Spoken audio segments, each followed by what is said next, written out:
Boa tarde a todos, né? Nós estamos em mais um Inteligência Jurídica é Isso. Hoje com uma convidada super especial que passou por uma transição de carreira, optou em fazer o seu próprio negócio e hoje é uma empresária de sucesso. É muito interessante quando a gente acaba aprendendo a fazer coisas diferentes. Eu acho que nenhuma outra pessoa poderia falar melhor nesse momento do que a nossa querida Paula Coelho. Paula, seja muito bem-vinda. Obrigada, Thaís, a você e a todos que dividem esse momento com a gente. Paula, como eu falei no início, né, é bem interessante para quem não sabe, a Paula fazia medicina e optou em parar com a área médica e abrir o seu próprio negócio. Como é que foi isso, Paula? Segura aqui para mim. Então, me dá só um minutinho, Thaís, que eu vou virar aqui o celular para ficar um pouquinho mais fácil. Peraí, só um minutinho. Então, vamos lá. Aí a gente fica melhor para todo mundo ouvir a gente. Então, Thaís, na verdade, às vezes com 16, 17 anos, a gente escolhe a carreira. E tem muita chance de não acertar ou daquilo não ser realmente o que vai fazer sentido para o resto da nossa vida. Então, o que é importante a partir dessa detecção, a partir dessa percepção? É você não se abalar, você não se intimidar e você se reinventar, você partir para outro caminho, sabendo que, de qualquer maneira, tudo vale, toda opção vale. O importante é que a gente faça com carinho, com amor e bem feito. Então, e até interessante, eu acho que até essa fala casa muito bem com o momento que nós estamos vivendo, porque várias pessoas que tinham uma carreira, estavam seguindo uma determinada profissão, estão tendo que se reinventar. E aí eu queria que você falasse um pouquinho dessa coisa de você se reinventar e como foi para você se reinventar, os passos que você trilhou, considerando que nosso tema de hoje é falar de gestão, o que você precisou logo lá no início, o que foi importante para você, que você acha que deu aquele start de crescimento. Então, o que eu acho que é muito importante é, qualquer que seja a área de atividade de uma pessoa, ela sempre buscar o quê? Informação de qualidade, buscar se instruir, buscar se educar. Porque, por exemplo, no meu caso específico, a área médica é uma formação totalmente técnica, que não te capacita necessariamente para um negócio. Ela não te capacita nem mesmo para que você seja gestor na área de saúde.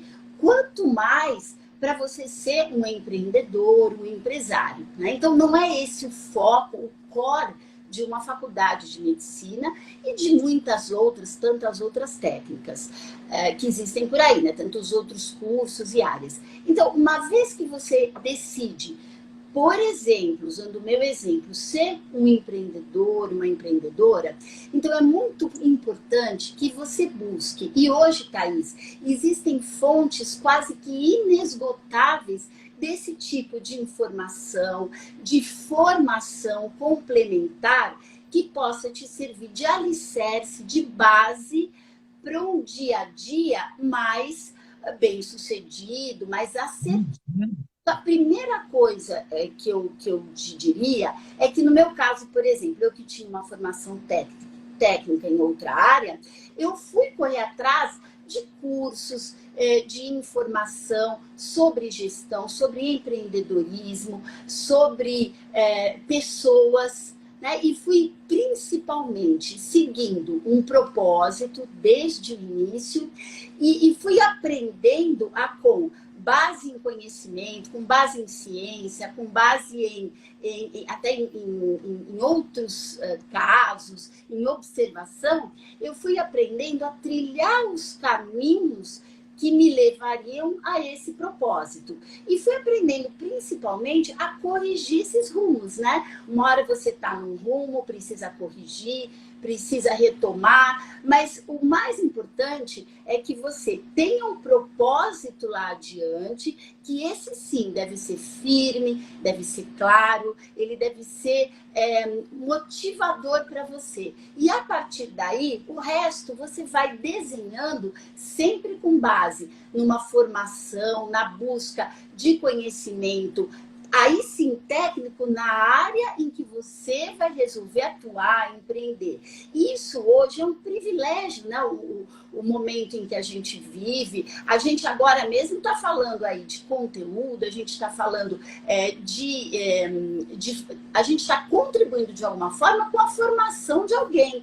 E isso é acessível, é grátis. Então, tudo isso faz o quê? Tudo isso te traz insights, tudo isso te faz pensar, traz à luz da consciência muita coisa que você pode usar no dia a dia. Isso complementa a formação, aquela formação acadêmica, o ensino formal. Então, acho que a base é isso, é buscar o ensino formal e o complemento da área para que você possa ir construindo sua trajetória.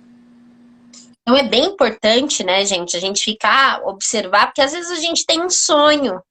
E esse sonho que a gente sequer põe no papel, né, Paula? Às vezes aquela coisa, ai, não, é um sonho, tem uma ideia e já resolve abrir um negócio, isso pode ser um grande problema também, não é? Então, como é que a gente... É simplesmente sonhar, né? Simplesmente ter uma ideia. Então, a Paula está trazendo para a gente que isso não basta, você tem que estudar o seu negócio, não é isso, Paula? Perfeita a sua colocação, perfeita. Perfeita, Thaís. O sonho, ele é muito importante. A partir do momento em que ele te dá, ele põe aquela roda pesada para rodar, né? Aquela motivação, aquele amor que você tem, aquela energia que você coloca num propósito, isso é fundamental, né? Porque tudo que deve ser feito, merece ser feito com essa energia, com esse amor, né? Isso é fundamental. Só que existem, para um sucesso, e principalmente para uma trajetória longeva, para uma empresa longeva, falando de empresa, que é a minha área de atuação, você precisa ter estratégia. E a estratégia, ela tem que ser em vários níveis, como se fosse, hipoteticamente, numa guerra. Então, você tem que ter aquele nível da inteligência, o nível estratégico propriamente dito, que é onde você desenha os rumos e aquilo, você desenha a longo prazo, você desenha o seu negócio propriamente. Aí você tem um outro nível de planejamento, que é o mais tático, como se fosse numa guerra de verdade, novamente comparando. Então, o nível tático é aquele em que você desce nas operações, nos departamentos, onde você estuda os seus processos, onde você desenha a operação propriamente dita e a gestão e as correções desses rumos aí dentro do seu negócio. E a partir daí você tem que ter a execução. Então, tudo isso, esses níveis estratégico, tático, operacional, tudo isso é uma coisa que tem que estar claro na sua cabeça quando você inicia. Quer dizer, o que eu vou fazer, de que maneira? E os passos claros, transparentes, no papel de preferência, como eu fiz, né? O papel, para mim, o caderno, o papel e a caneta, eles fazem com que o meu cérebro, especificamente, funcione num ritmo mais adequado, numa cadência melhor. Então, para mim, é muito organizado, né? É impressionante como eu ainda rendo muito bem num compromisso firmado com papel e lapiseira, não papel e caneta, papel e lapiseira, para que a correção de rumo seja possível. E eu ainda faço isso até hoje, mas é muito importante porque eu fiz isso lá atrás. De fato, eu fiz. E eu atribuo a isso o fato de eu ter o privilégio de ter uma empresa com 26 anos de existência, que no Brasil, passando por tantos percalços, por tantas situações difíceis, eu já me sinto uma privilegiada só por isso, né? Tirando o fato de dar tantos empregos e de contribuir de alguma forma com aí o andamento sendo uma célula da sociedade, né? Então, assim, na verdade, não é por acaso. Todo mundo pode fazer de fato. Só que o que é importante é ter essa noção de que o sonho, aliado à ação, aliado à estratégia, que leva à ação, então, sonho, estratégia e ação, e operação prática. Aí sim, você consegue ter um negócio longevo, uma coisa da qual você se orgulha. É até interessante porque tem um livro que se chama A Arte da Guerra, um livro bem famoso no mundo inteiro, que é utilizado muito em administração, e você estava falando a questão de ser uma guerra, e às vezes a guerra é com a gente mesmo, né? Com a gente mesmo para sair do ostracismo, de você se organizar, de você planejar, de você dar o primeiro passo. Porque às vezes eu sempre brinco, né? Falo que a gente se habitua tanto com coisas boas como com coisas ruins. E às vezes a gente nem se dá conta que a gente está lá parado, exatamente por ausência de uma estratégia. O seu negócio está afundando e você prefere continuar da mesma forma. Nesses 26 anos da Monte Carlo, o que você teve que se reinventar? Nossa, Thaís, eu te diria que a única coisa que foi constante nesses 26 anos, eu te digo sem medo de errar, foi a mudança, foi a reinvenção. Nada, em momento nenhum, permaneceu igual. E só por isso e por mais nada, nós estamos ainda aqui, né? A empresa ainda existe, a empresa ainda é viável, graças a Deus. Então, é fruto de você não lutar contra a mudança, não ignorar a necessidade de adaptação a ela e você ter boa vontade de acompanhá-la, né? Então precisa de boa vontade. E o que te faz ter essa boa vontade? O que você falou é impressionante. Às vezes a gente é do ser humano, às vezes a gente passa fases na vida em que a gente se acomoda, em que a gente tem aí outras intercorrências. Mulheres têm a questão às vezes da maternidade, a questão às vezes de uma questão pessoal que te desvia o foco. Tudo isso é mais do que pertinente, é mais do que contornável. Mas o que é importante? É importante que você tenha sempre para onde voltar, que você tenha sempre uma linha mestra, um propósito, que você tenha sempre uma diretriz que é para onde você deve voltar quando você tiver uma intercorrência de vida ou profissional que às vezes te afaste do eixo por um mês, por 3, por 60 dias ou por um ano. Então, se você tiver firme essa linha mestre, esse eixo mestre, você sabe para onde voltar. E no dia a dia, além disso, dessa questão do propósito, da linha mestra, o que a gente está fazendo aqui, por exemplo, o que você sempre faz, que é levar as pessoas a pensarem naquilo que elas tocam automaticamente. Então, muitas vezes o empresário, ele se envolve tanto nas tarefas, ele é tão bom nas tarefas do dia a dia, que ele acaba se esquecendo de quê? De sair da ilha para olhar para a ilha. Ou seja, olhar para o negócio dele de fora do negócio, de fora da caixa. E isso ninguém fará por ele.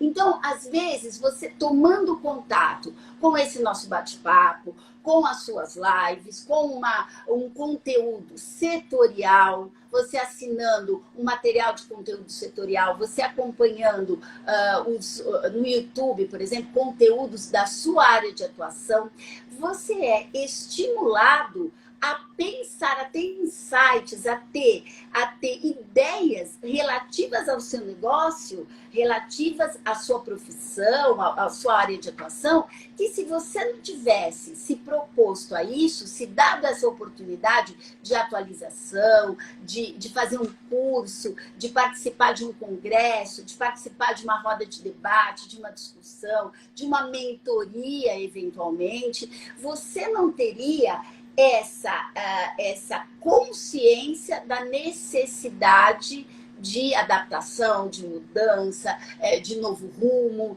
de ser um visionário, né? E aí o seu negócio acaba ficando para trás. Ou se ele anda de lado, ele já está para trás. Então é muito importante esse tipo de troca de ideias para que a pessoa perceba que você às vezes não tem essas ideias sozinho. Você tem motivado pelo estímulo que o mundo te traz. Ou que, de repente, um consultor te traz, um conselheiro, uma pessoa balizada naquele assunto te traz. Então, eu acho que são as duas coisas. É a linha mestra e nunca deixar de buscar subsídios para que você tenha como se adaptar às mudanças. Imagina, gente, em 26 anos, eu não vou te dizer que alguma coisa mudou. Eu arrisco te dizer, Thaís, que tudo mudou. Tudo. Só não mudou o nosso... Nós temos um propósito, né? Nós temos uma pergunta do Rogério, ele está perguntando se o planejamento ele deve ser feito de forma mensal, quinzenal ou, semanal, quinzenal ou mensal. Vamos lá, olha, na verdade, a gente aqui trabalha com planejamento anual, a gente reúne assim, os nossos pilares, né, os nossos líderes, e a gente trabalha com planejamento anual. Esse eu diria que seria o planejamento macro. Só que esse planejamento ele é subdividido em metas, em passos mensais, para que a gente consiga atingir a meta do ano. Então, não dá para você ter uma meta macro sem você fatiá-la em passos que te levarão até ela. Né? Então, a gente trabalha dessa forma aqui. Mas o que é muito importante, que a gente aprendeu agora, até com essa situação de pandemia, com toda essa situação sem precedentes, com todo esse susto que todo mundo, independentemente da área de atuação, tomou. A gente percebeu que além do planejamento, você precisa ter resiliência. Ou seja, você precisa ter estrutura emocional e colchão financeiro para que você rasgue o seu planejamento, se for o caso, e comece tudo novo, numa folha em branco, caso aconteça algo como que aconteceu com a gente a partir de março de 20. Então, o que a gente fez aqui na Monte Carlo? A partir de março de 20, a gente engavetou o planejamento que a gente havia feito de modo anual e a gente pegou uma folha em branco e a gente reestruturou, repactuou absolutamente tudo. Então, para isso, o que você tem que ter? Você tem que ter resiliência, você tem que ter jogo de cintura e também, Thaís, não vou negar, você tem que ter um certo colchão financeiro para que alguma quebra no seu planejamento não te tire do mercado. Ter fôlego, né? Ter reserva para isso, né? E eu acho bem interessante aquilo que você falou um pouquinho anteriormente, que quando a gente faz uma faculdade, em especial na parte técnica, você falou de medicina, eu vou falar de direito, a gente não aprende sobre gestão, né? Que é tão importante. Então, às vezes, o médico não sabe gerir o seu consultório, o advogado não sabe gerir o seu escritório. Então, quando a gente fala dessa questão do pequeno negócio, não é simplesmente um comércio. A gente está abrindo isso é algo bem abrangente, porque a gente não aprende na faculdade esse dia a dia e algumas necessidades tão importantes para você ter sucesso, para que você possa, inclusive, ir seguindo, porque a gente sabe que também os primeiros anos de qualquer negócio que você vai fazer, ele vai engatinhando, com raríssimas exceções, né? Mas ele vai lá amadurecendo. Então, para isso, você precisa ter um planejamento e saber aonde você pode aplicar aquilo que vai te dar retorno, aquilo que vai te dar um retorno só. Então, esse planejamento serve para isso. Quando a gente fala de gestão, é até interessante, e aqui, né, especificamente no que tange ao pequeno negócio, a gente tem, às vezes, aquela situação assim, resolvi montar uma pizzaria. Aí, o dono, a pessoa que resolve montar uma pizzaria, ela é o pizzaiolo, ela é o atendente, ela é o financeiro, ela é a compra, o setor de vendas. Então, quer dizer, você tem vários setores em uma única pessoa. E às vezes também estou falando de uma pizzaria, mas pode ser no escritório de advocacia, pode ser do consultório dentário, pode ser de um consultório médico, que né, como está iniciando, você não tem o suporte para estar contratando outras pessoas. Quando a gente fala dessa situação, aí que deve ter mais planejamento ainda? Sem dúvida, Thaís. Fica mais confortável para mim dar de exemplo, citar de exemplo, o mercado food service, que é o mercado onde eu atuo. Ou seja, é um mercado que envolve toda a cadeia de alimentação fora do lar. Toda a alimentação que é preparada fora do lar é o mercado food service. Então, o que eu faço? O que a Monte Carlo faz? A Monte Carlo compra da indústria de alimentos ou da importadora de alimentos, armazena, fraciona, se for o caso, se for mais conveniente para o cliente, e distribui. Ou seja, a gente entrega porta a porta para que o operador do food service, ou seja, o restaurante, o bar, a hamburgueria, a pizzaria que você citou de exemplo, o restaurante oriental, todos os estabelecimentos que fazem a comida, a alimentação fora do lar, possam receber os insumos, as matérias-primas necessárias para tocar o seu negócio. Então, imagine você, só para dar um exemplo, a gente tem desde a farinha que vai na pizza até a azeitoninha que enfeita o seu disco lá. A gente trabalha dessa Passando forma. Pela Nutella, porque eu já fui lá e às vezes está cheio de Nutella. Nutella é tentação, parte, né, Thaís?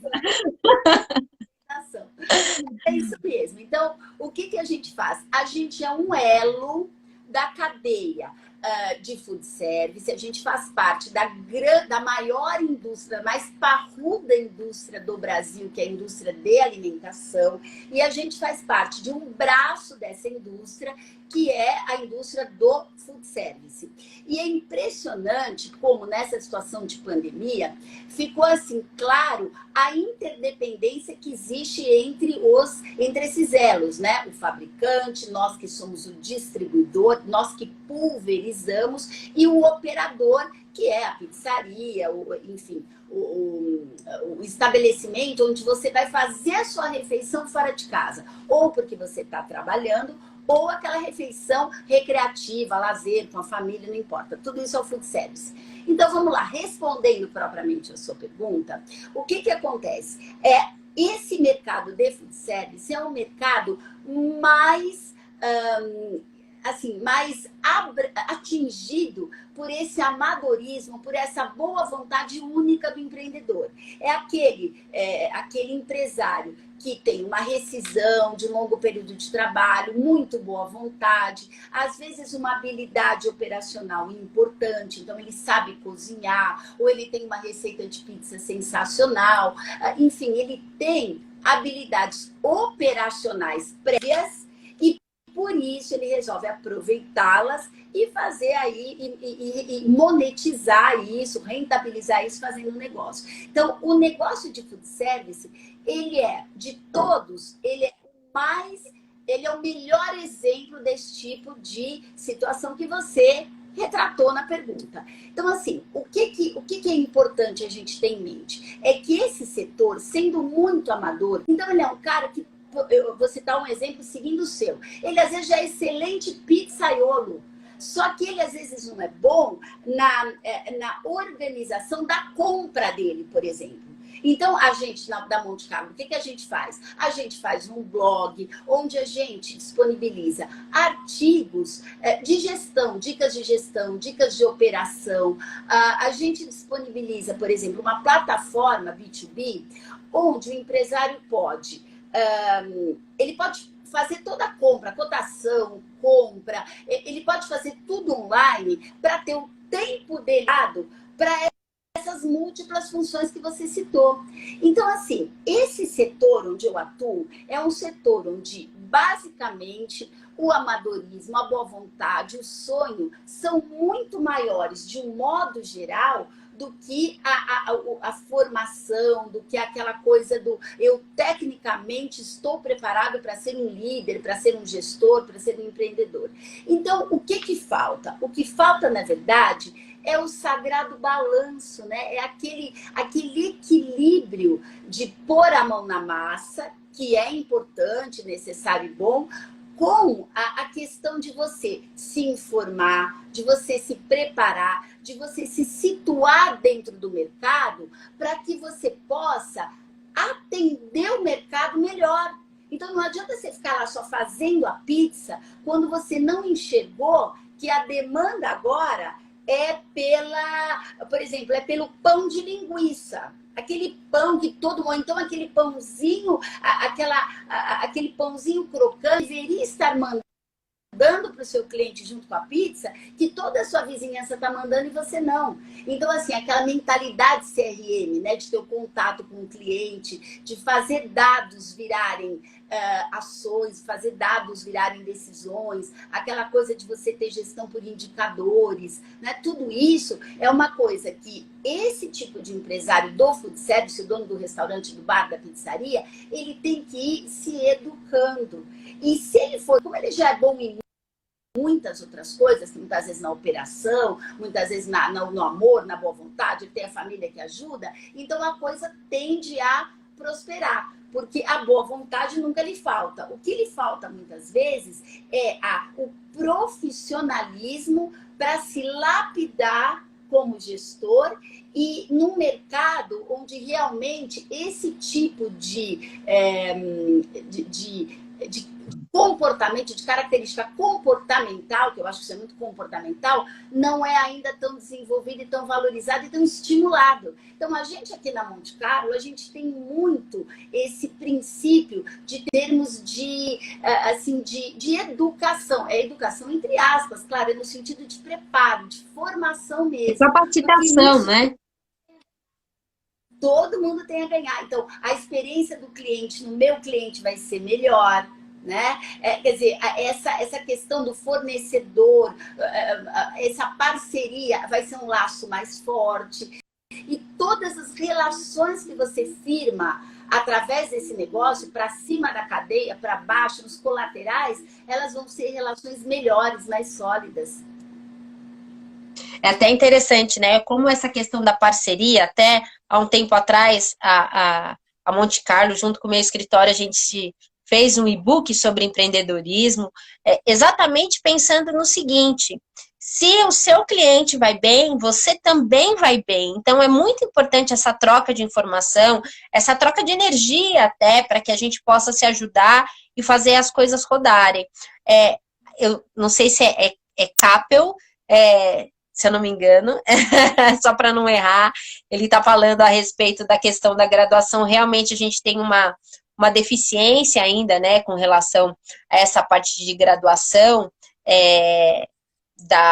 de simplesmente pensar exclusivamente na parte técnica, e muitas das vezes as pessoas vão para o mercado até mesmo em faculdade de administração, né, sabendo só a teoria, e aquele dia a dia, às vezes fica um pouquinho de lado e vai fazer toda a diferença na hora que você tiver o seu negócio.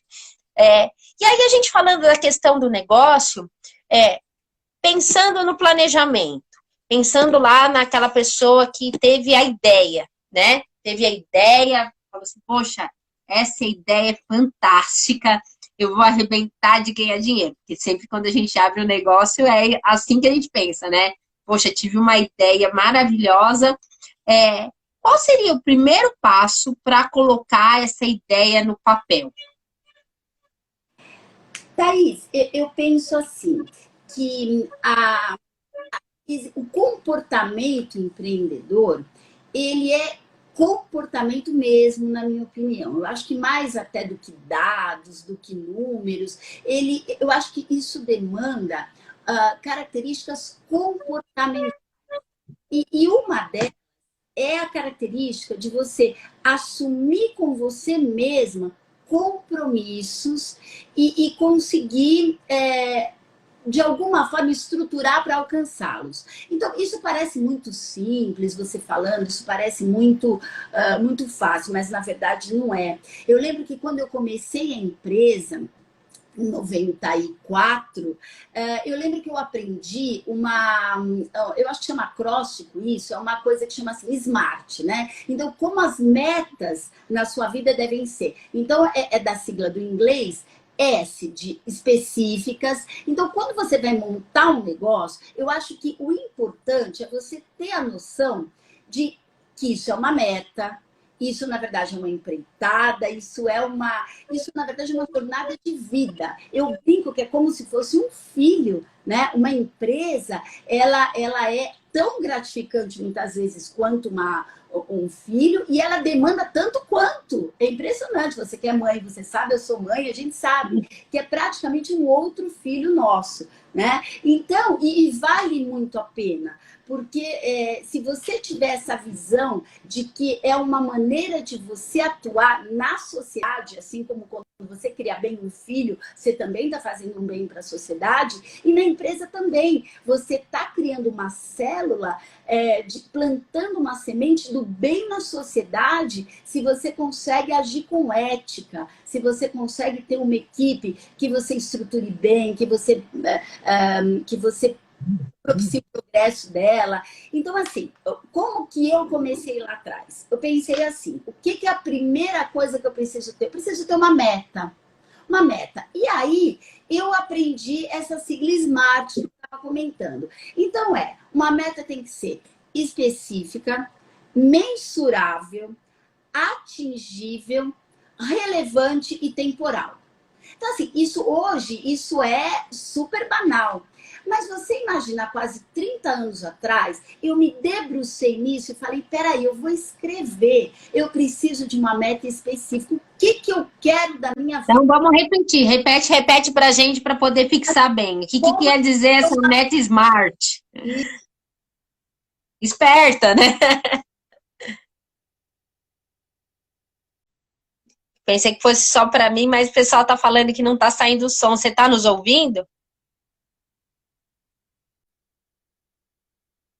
Quando ela arruma, gente, é até interessante, né? Porque quando você que de repente está nos ouvindo, se quiser esse book que a gente elaborou juntamente com a Monte Carlo, bem no comecinho da pandemia, para que a gente pudesse auxiliar as pessoas mesmo nessa questão de comprometimento com as empresas que a Monte Carlo vende, né? O meu escritório, ele uma, é um parceiro da Monte Carlo, a gente trabalha junto há alguns anos, e é muito interessante porque esse sistema de parceria, agora voltou. Tá me ouvindo? Ah, então tá ótimo. Quem quiser, é só entrar em contato com a gente que a gente envia para vocês. Então, só retomando, porque seu som parou, exatamente na hora que você estava repetindo que era smart. Então, vamos lá. A primeira letra é S. Deu para pegar, Thaís, o S ou não? Sim, específico? Isso. Então, uma meta tem que ser específica, M de mensurável, aquilo que eu estava dizendo. Não adianta eu pensar assim, quero ter muito dinheiro com essa empresa, com esse meu empreendimento. Quer dizer, muito dinheiro, você nem encontra caminhos para chegar nesse muito. Muito quanto, de que maneira. Então, uma meta a ser traçada e a ser alcançada tem que ser mensurável em métrica, em unidade de quantitativa e qualitativa. Então, já é o M do SMART.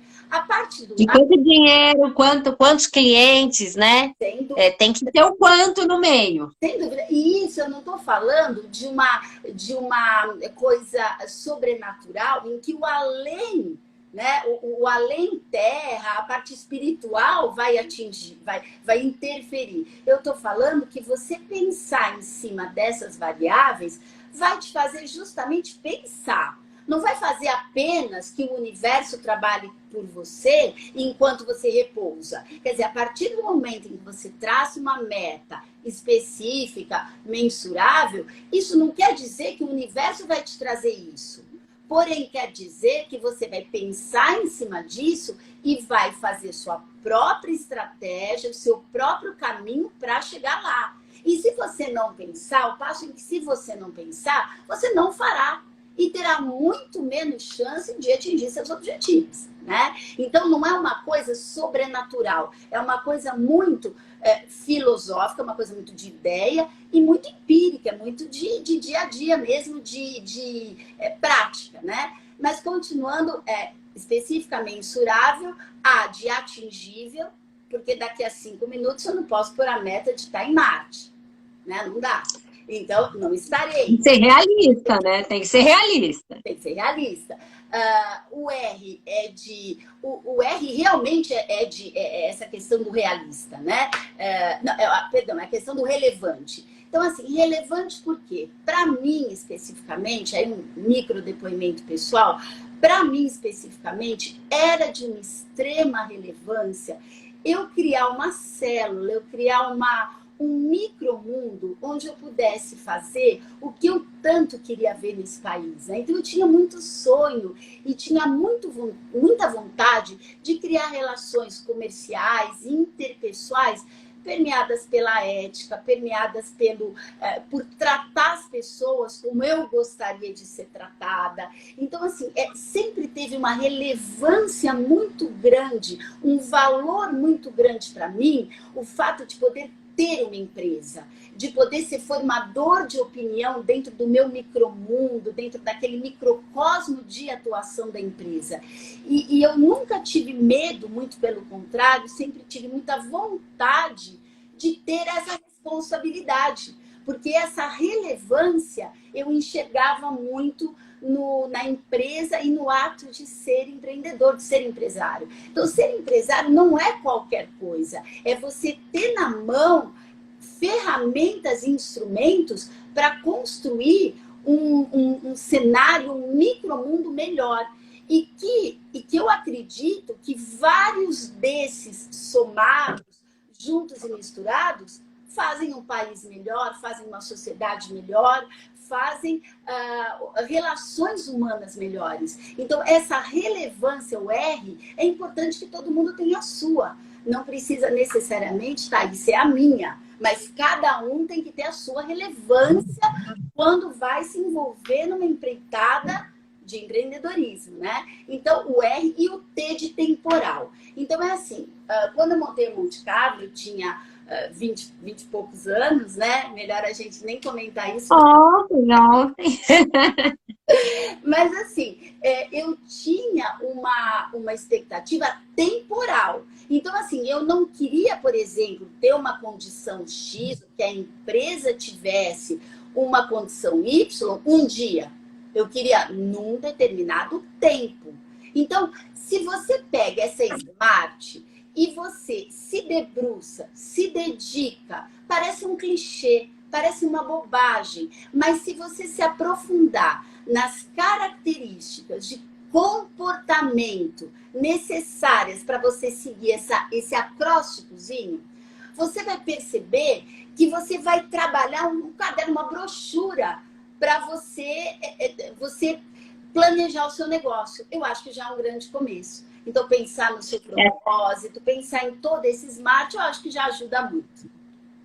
E quem estuda neurolinguística fala muito disso, das coisas de você colocar no papel, que as coisas acabam acontecendo. E quando você fala de tempo, você tem que colocar prazo, né? Não adianta ser a coisa ad eterna, porque realmente um dia pode acontecer e pode acontecer qualquer coisa, coisas que a gente nem imagina, né? Você tem que realmente colocar prazo. Eu sei que infelizmente, nosso tempo está acabando. Eu vou deixar aqui o meu depoimento quando ela fala de tratamento. A gente sabe que o turnover, por exemplo, dentro da Monte Carlo é baixíssimo. Ela nem sabe, mas eu fiz dei uma aula para um sindicato, para 2 sindicatos recentemente, onde eu citei a Monte, inclusive de transporte, como um case realmente, onde você tem pessoas, às vezes até com baixo nível de escolaridade, mas que estão lá presentes, tentando se atualizar. Isso é uma coisa muito legal, né? E eu acho que faz toda a diferença essa questão da vontade do sócio, que transmite para toda a equipe, para todos os seus colaboradores. E eu acho que nenhuma outra pessoa poderia falar melhor do que a Paula nesse sentido. Vou agradecendo a Paula, agradecendo a todo o pessoal. Quem não viu vai estar no YouTube, a gente vai deixar lá no Instituto Thaís Jurema, no ITJ, no canal no YouTube, para que vocês possam acessar, para quem quer relembrar, para quem quer ficar lá antenado com esses pontinhos que a gente vai falando aqui, com o intuito de a gente sempre trazer coisas boas, trazer coisas positivas. Paula, muito, muito obrigada. Thaís, parabéns pela iniciativa, conta comigo sempre, parabéns aí por todo o seu trabalho, obrigada pela parceria e um beijo para todo mundo, muito obrigada também. Obrigada pela parceria. Obrigada, gente. Até terça, estamos aqui de novo com uma live super especial para você. Tchau, tchau, gente.